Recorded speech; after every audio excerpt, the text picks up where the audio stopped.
दिल्ली के जंतर मंतर पर पहलवानों का एहतजाज जारी है। चारशंबे की रात आप पार्टी के लीडर सोमनाथ भारती बेल्ट्स लेकर आए थे, ताहम पुलिस ने वो बेल्ट्स ट्रक से उतारने नहीं दिया। इस बात को लेकर पहलवानों और पुलिस के दरमियान धक्कम-पेल हो गई। कल के वाक़े को लेकर पहलवानों ने पुलिस पर मुबैना नाशाइस्ता रवैया अख्तियार करने का इल्जाम लगाया। दूसरी तरफ यहां पर पुलिस का इल्जाम है कि यहां पर जो एहतजाज करने वाले लोग थे, उनमें से कुछ लोग मैनोशी की हालत में थे। मीडिया से बात करते हुए विनेश फोगाट, संगीता फोगाट, बजरंग पुनिया, साक्षी मलिक ने कहा, हमारे साथ इंतहाई नाशाइस्ता सलूक किया गया, लड़कियों के साथ धक्कम-पेल की गई। विनेश फोगाट का कहना था, हमारे लिए किसी ने भी अगर बेल्ट्स भेजे थे तो क्या हमें सोने का भी हक नहीं है। वो ड्राइवर को धमकाने लगे कि या तो बैक करो गाड़ी को, नहीं तो अभी उठवा दूंगा, अभी उठवा दूंगा। फिर वो ड्राइवर डरने लगा बेचारा। फिर हम पीछे खड़े हो गए कि ऐसे हम पीछे खड़े हैं, ऐसे गाड़ी चढ़वाओगे क्या हम पे। फिर भी वो गाड़ी को अपने हाथों से पुश करने लग गया हमारी साइड में, टेम्पो को, पुलिस वाला धर्मेंद्र जो है।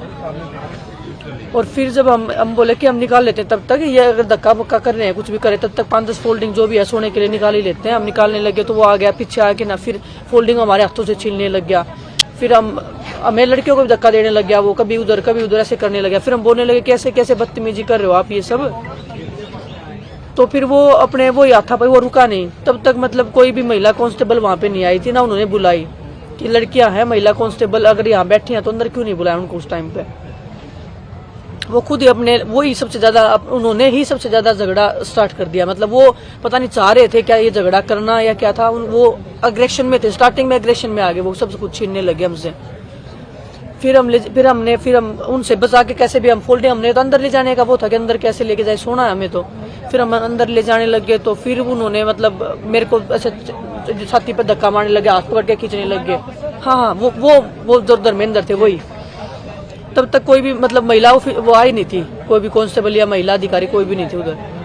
तो फिर ऐसे करते करते फिर वो जैसे ही अंदर की बैरिकेटिंग से अंदर की साइड आके ना, फिर जैसे ही मैं उनके साथ में आई कि सर मतलब क्या कर रहे हो आप, क्या कह रहे हो, हम मर जाएंगे इधर ही धरना स्थल पे। हम ऐसे ही बातचीत कर रहे थे, तभी उन्होंने मुड़ के मेरे को बहन की गाली दी।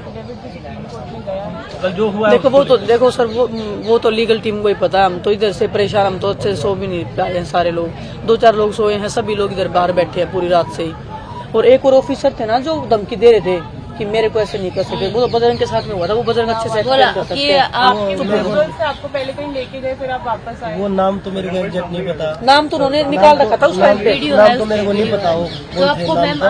पर मैं मीडिया के माध्यम से ये जानना चाहता हूँ, जो चीजें जो एलिगेशन पे लगे हैं वो उसको हर जगह से राजनीति से क्यों जोड़ा जा रहा है। हर जगह कोई, कभी आम आदमी पार्टी, कभी कांग्रेस, कभी बीजेपी। हमारे पास तो कल पीटी उषा मैडम भी आई थी, हरियाणा के जो प्रदेश अध्यक्ष, उन्होंने भी हमारा समर्थन किया, वो भी बीजेपी से ही है।